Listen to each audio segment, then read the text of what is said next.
Welcome to the Block Party. My name is Seth Kushner, and today we are joined by NBC play-by-play man for this Lightning series, but he's so much more, and you probably know him from the Olympics or from the Baltimore Skipjacks. Kenny Albert, welcome to the Block Party, man.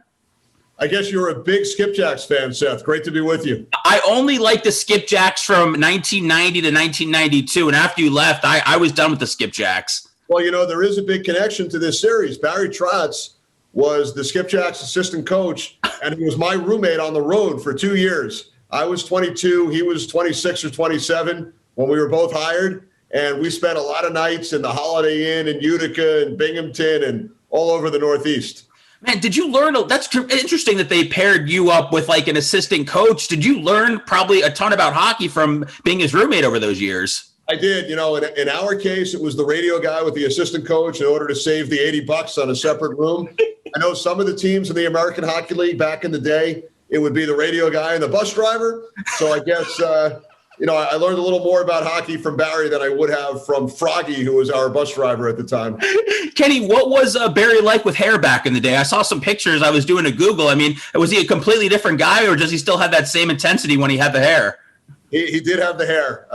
I don't have any pictures of us together. You know, there were no cell phone cameras back then, but I did pull up some pictures recently from game programs, and he did have a little more hair back in 1990 through 92. And let me ask you this, the Lightning fan base, and I'll speak for some of them, they're very sensitive about the broadcasters. They always feel like the broadcasters are rooting for the other team. They feel like it's this big NBC conspiracy. I don't think it's that way at all. They even got on our own guy, Dave Randorf, this year during the playoff series when Florida beat us with that kid Spencer Knight. They were on Randorf pretty much blaming him for the Lightning losing. So is it hard for you not to kind of root for your old buddy Barry Trotz in the series? You know, here's the thing, Seth, and I work football, so I hear it, from a national perspective on NFL games. I've worked many years of Major League Baseball through the years. Fans of teams love hearing their local broadcasters, whether it's the radio guys, Dave Mishkin here in Tampa, the TV guys during the regular season and in the first round of the playoffs. Once it gets to the second round and deeper in the NHL playoffs, for example, it's only the national guys on TV, who I can assure you we're 50-50. We're calling it right down the middle. We're praising both teams for positives. We're also telling stories on both sides. We talked to both coaches before the game. But the fans are so used to hearing their local broadcasters, where it's usually 75 to 80% of the broadcast, they're talking about the home team. So I get it. I do the radio for the New York Rangers, so I'm involved on the local side as well. But I can guarantee you that on the national broadcast, we are not rooting for one of the teams. We're not rooting against your team, but we're trying to call it right down the middle, 50-50. Across the board, when you go national for any sport, what fan base seems to dislike you the most and accuse you of rooting for another team? You know, I try not to look at social media too much, especially during games, but Chicago and Philadelphia seem to be the most passionate about their teams. Now, I've worked a lot of winning games from teams in those cities, playoff games, regular season games, and they don't seem to hate you when their team wins. It's only when their team loses. That's what I said this year. I go, nobody is blaming our commentators or any commentators when the Lightning play well. I said it's only when the Lightning lose that people want to blame somebody. So I want to ask you, Kenny, so what's the prep that you put into a series like this? Because obviously playoffs, everybody's watching, semifinals, Eastern Conference Final, whatever you want to call it. What's the prep that you put into going into a series like this? You know, during the playoffs, it actually gets easier because you're covering one series. So you're at all the games. You follow the storylines, you read all the articles. It's actually a little, I don't want to say harder, but more time you have to put in during the regular season because you might be seeing two teams that you haven't done in 2 months. But in the playoffs, once you do the prep for that first game, it's like it's on cruise control. I have a checklist that I go through before every game that I work, no matter the sport, and it involves reading articles from both cities for the last week or so, watching the prior game or games that the teams have played. In the past, pre-COVID, it was going to practices and press conferences. Now we're watching those on Zoom. So there's a whole checklist that I go through. But like I said, it gets easier come playoff time, I just worked the Vegas, Colorado series with Eddie Olczyk and Brian Boucher. So we called all 6 games. We were going back and forth between Denver and Vegas. And once you do the hours and hours of prep work for that first game, you're living that series. So there's actually not as much prep time because you're there for all the games. All right, another thing that seems to be people now with the Islanders and other fan bases around the NHL, not only do they accuse the Lightning of cheating, being over the salary cap, but they're also saying that Tampa's building is very quiet compared to other buildings. You were in there yesterday. Can you speak on how loud it is in Amalie Arena? Well, I think the fans in Tampa are great. I mean, I've been doing Lightning games since they played in St. Pete over at the Dome back in the 90s. So I always enjoy coming down here. I was in Tampa for big playoff games back in 2015 when I worked the conference final against the Rangers. So I think there are great sports fans down here in the Tampa, St. Pete area. Now, for us yesterday, we're all the way up in the press box, which is pretty removed from the fans. We have headsets on. We have plexiglass in front of us, so I couldn't get the full effect of what was taking place in the stands. It was different in Vegas because our broadcast location was down at the back end of the first concourse, so we were literally right in the stands, and it was so loud there. But it was also partly because of where we were located. Again, in Tampa, we're all the way up, so you're isolated from the fans. So I couldn't get the full effect of how loud it was in the building. I think Kenny's was handled that like a politician on that one. I think he said the building's quiet. We need to turn it up, Tampa Bay. Well, if you're all the way up, hundreds and hundreds of feet from the ice, it's certainly not as loud as it is in the stands. Well, I think they're comparing it to the Coliseum, which I've never been, but I've heard the ceilings are like very, very low. So it sounds like there's a lot more people than there really are. Yeah, the Coliseum's a smaller building. In its heyday, it seated about 16,000. They went through some renovations. Now it seats about 14,000, but the ceiling is low, and it was built in the early 70s, so the acoustics are a little bit different than here in Tampa.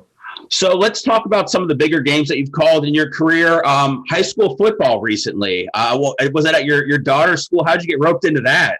Yeah, it was. That was a lot of fun. It took me back to my childhood when I was calling high school games back during my days in high school back in the 1980s. But in October, when they started playing high school sports again, I live up in New Jersey, and they were not allowing fans in at the start, due to the protocol and the social distancing. So my daughter was a senior at the high school, and as parents, we received emails about some of the sporting events being streamed so that the parents could watch the games. They weren't allowed to attend. So the athletic director, Greg Butler, is a friend of mine. So I half serious, half jokingly said to him, if you ever need anyone to call one of these high school games over the stream, let me know. So sure enough, it worked out. I was home on a Thursday night and called the high school football game.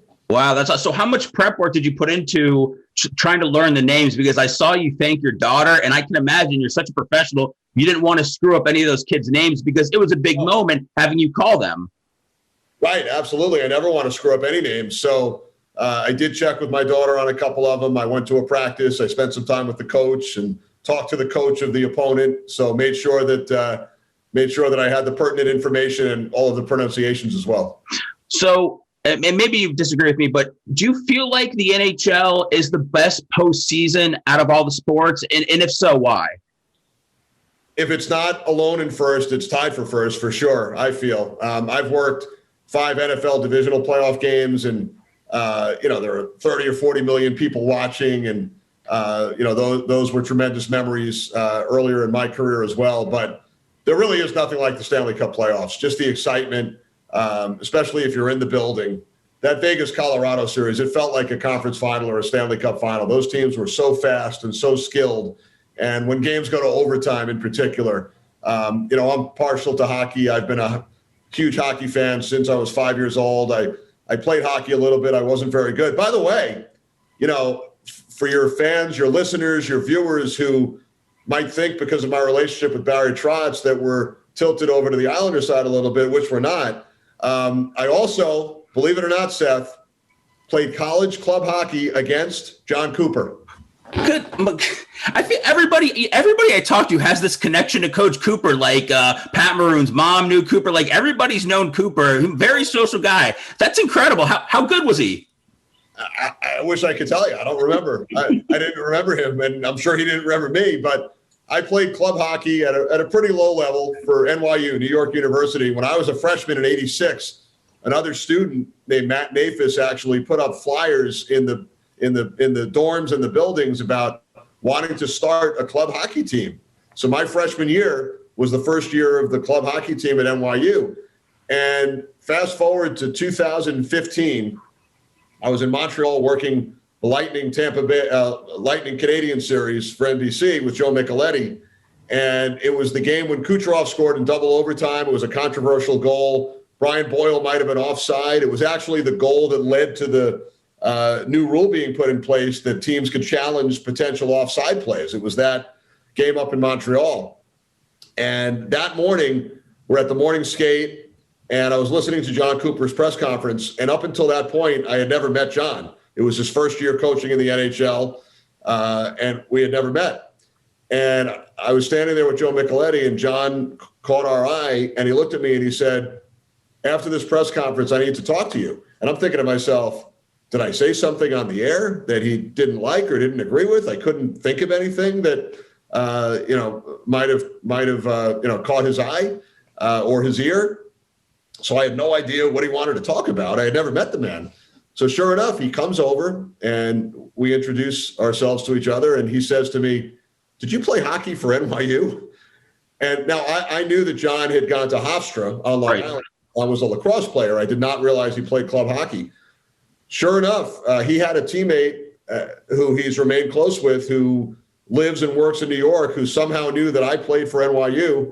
And he told Jon, if you guys ever meet, if he's ever working one of your games, we played against him in college. So we connected that day, and we've actually become pretty good friends. He's actually come out to a couple of Buccaneers games that I've worked with his son and visited us up in the broadcast booth. So both coaches are great guys. I have a 30-year connection with Barry Trotz, and because of our initial connection, having played club hockey against one another, a connection with Jon Cooper as well. Man, not many people can say that. Kenny, when did your NHL dreams die? When did you say, I am not going to be able to break family tradition? I'm not going to be a professional athlete. When did that happen for you? Probably the first time I skated and realized I would never be anywhere near good enough. I played a lot of street hockey in my driveway.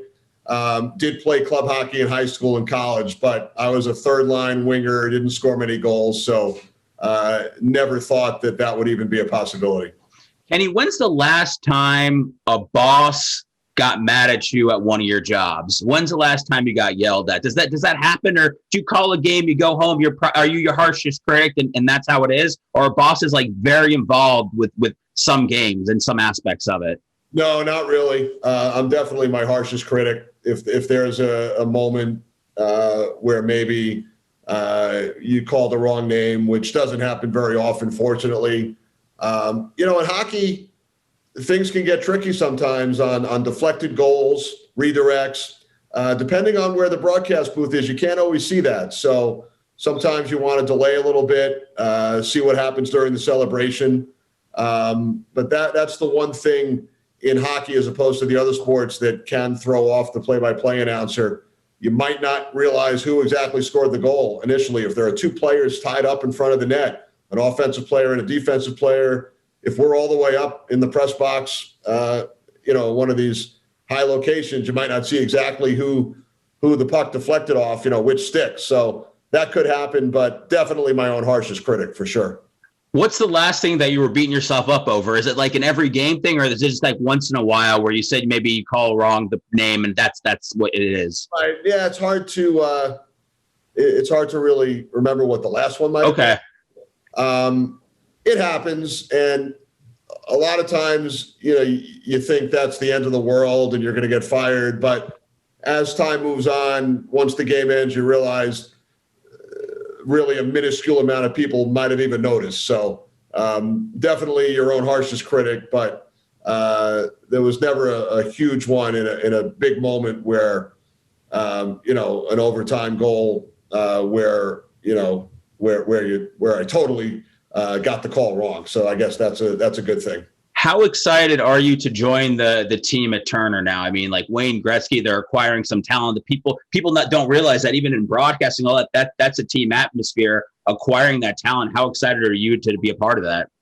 Well, so excited, Seth. First of all, to get the nod to work the Stanley Cup final this year, could not have been more excited. I worked 8 Stanley Cup finals on the radio, 7 on national radio, 1 for the Rangers. Did call game 1 of the final in 2014 for NBC when Doc Emmerich had to attend a funeral. But Doc retired, as you know, following the Lightning Stanley Cup run last year. And just to fill his shoes this year, try and fill his shoes, I should say. Doc is the Vince Scully of hockey, one of the greatest of all time. So a huge honor to work the Cup final this year with Eddie Olczyk and Brian Boucher. I'm not sure it's even sunk in yet that I will be working the Stanley Cup final on TV. And then moving forward, Eddie and I heading over to Turner. You mentioned Wayne Gretzky, who will be part of the studio show. To carry the mantle, to be the #1 broadcaster of a sport is something that I certainly will not take lightly. I've been very fortunate through the years to work NFL playoff games, Major League Baseball playoff games, NBA playoff games, NHL through the conference final. But to be named the #1 voice, and Eddie and I will work the Stanley Cup final every other year because ESPN has part of the deal. But really couldn't be any more excited, and can't wait. Just can't wait to get started. Now, I have to imagine that this wasn't a scenario where your agent's calling Turner and they're not calling you back. And you're like, there has to be some part of they recruit you. They want you to be part of the new team. What does that feel like to be a part of a process where it's like you're wanted so badly? It did happen pretty quickly. It was a whirlwind. I did find out about the NBC Stanley Cup final for this year on a Friday. And then that weekend was when a lot of the rumors were going around on social media about which network would have the other half of the NHL package. And then I think by Friday of that next week, and there were agents involved and some other folks as well, but it did get done pretty quickly. But it's obviously a great feeling to know that you're wanted and that you're a part of that #1 team for sure. Do you feel like any sort of responsibility, pressure, or maybe, I don't know, maybe maybe those are the wrong words, but to bring hockey to the next level, to continue to deliver it and help it grow across the country, that's still so important. Do you feel like that's on you at all? There is a responsibility for sure. I feel that NBC, and I've been so fortunate to be involved with NBC since the 2002 Olympics and NHL games over the last 10 years. But the network, and I'm biased, did such a tremendous job. Hundreds of NHL games every year between regular season and playoffs on one of the NBC networks. Doc Emmerich, one of the greatest of all time. Tremendous analysts from Eddie, Pierre, Joe Micheletti, Brian Boucher, right on down, and I don't want to leave anybody out. The Winter Classic, the outdoor games, It was an idea introduced by NBC, and it's led to millions and millions of dollars in revenues for the teams in the league. And also NBC, Sam Flood, who runs NBC Sports, introduced the between the glass, the inside the glass position initially with Pierre. That has led to 40 or 50 jobs around the league. Every team now has an inside the glass person. Yeah. Every network in both the U.S. and Canada. So that was something that NBC implemented, back in probably around 2006. And I think a lot of people around the league, former players and other broadcasters, should send a thank you note to Sam Flood for implementing the inside the glass position, because otherwise it never would have happened. Yeah, I'm glad you brought that up, because our own Brian Engblom, who calls the games for the Lightning, he loves being between. They didn't let him do it this year, I think, because of COVID and everything. But yeah, you're right. Thank you for bringing it up. Brian's tremendous. I worked a couple of conference finals with Brian as well. I think 2014 and 15, one of my favorite people, a great analyst. And you're so lucky to have Dave and Brian and Paul Kennedy and the entire crew down here calling Lightning games. No, you're absolutely right. We are. Tell me what your favorite piece of sports memorabilia is. That's a great question. I have a Thurman Munson bat from back in the 70s. So how'd you get that? I was with my father, who's obviously a longtime broadcaster, who's still going strong, retiring after the NBA playoffs this year. Marv. But I was with him. He was doing the Channel 4 in New York, 6 and 11 o'clock sports reports. And one of the bat boys, actually, back in the 70s, I was 8 or 9 years old, offered up a Thurman Munson bat. Most of what I have in my collection at home are programs, media guides. I'm not sure how valuable those would be to the average sports fan at this point.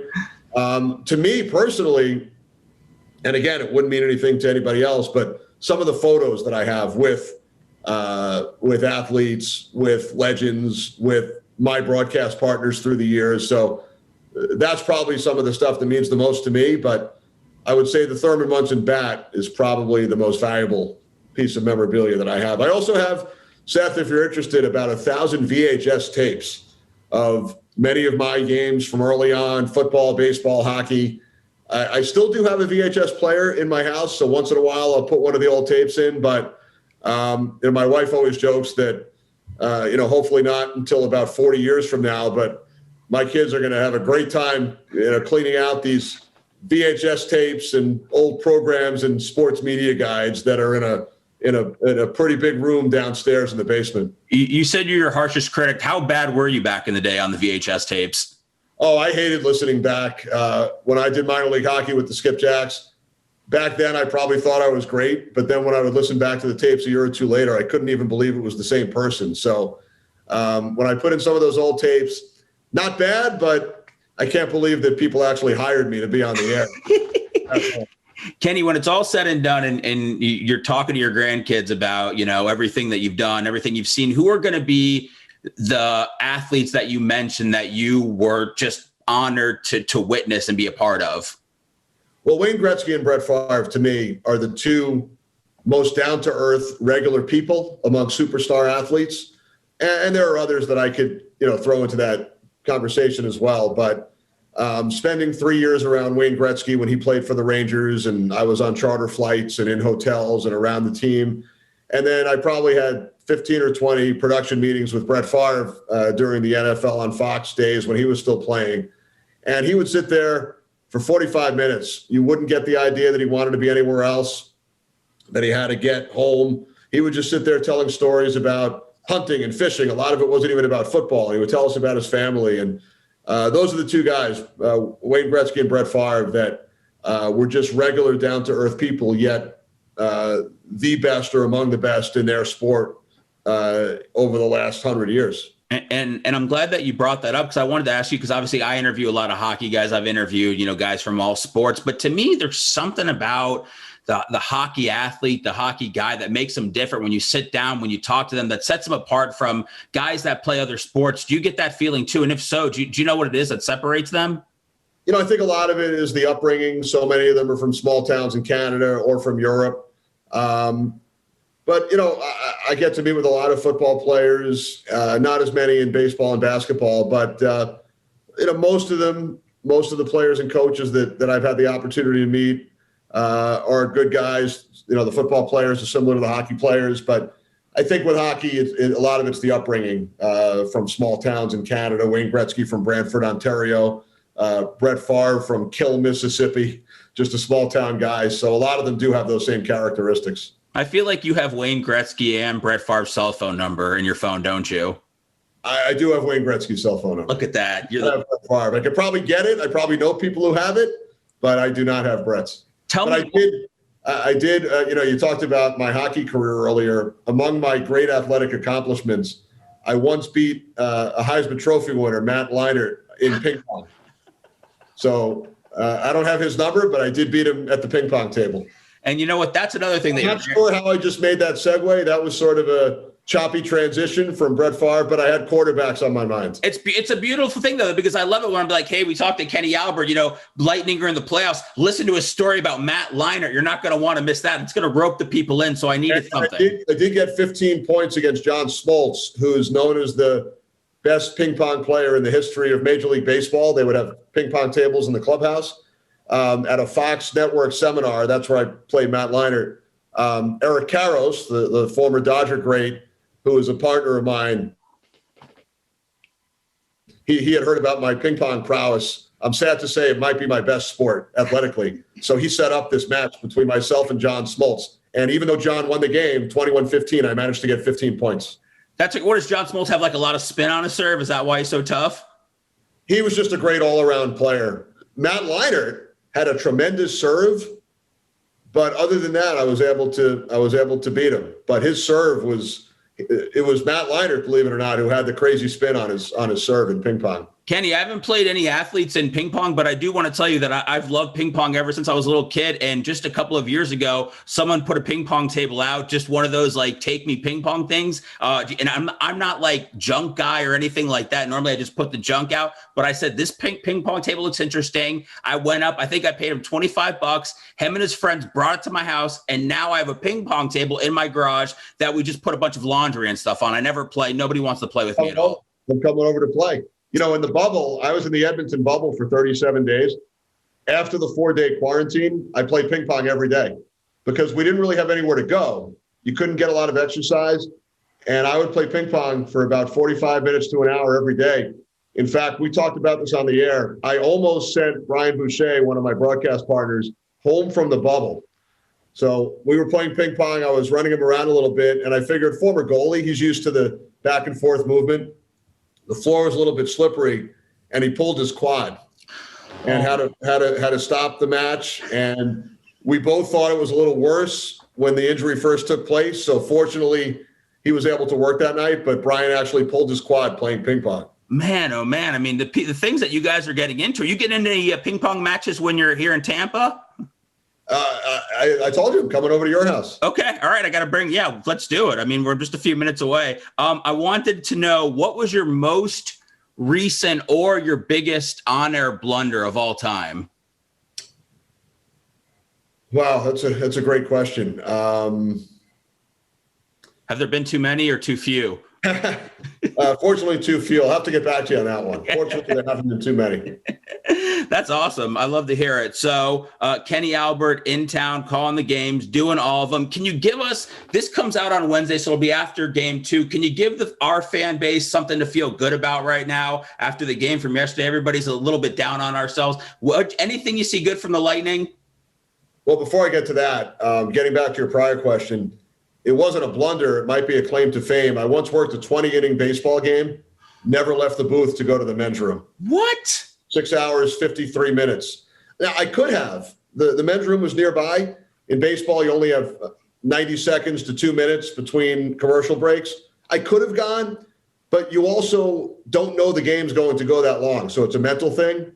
After the 9th inning, you think it's going to end each inning. You never think it's going 20. So my partner, Tim McCarver, I think only went once. I never went. So that's sort of a claim to fame. But regarding the Lightning, it's one game. They're the defending Stanley Cup champs.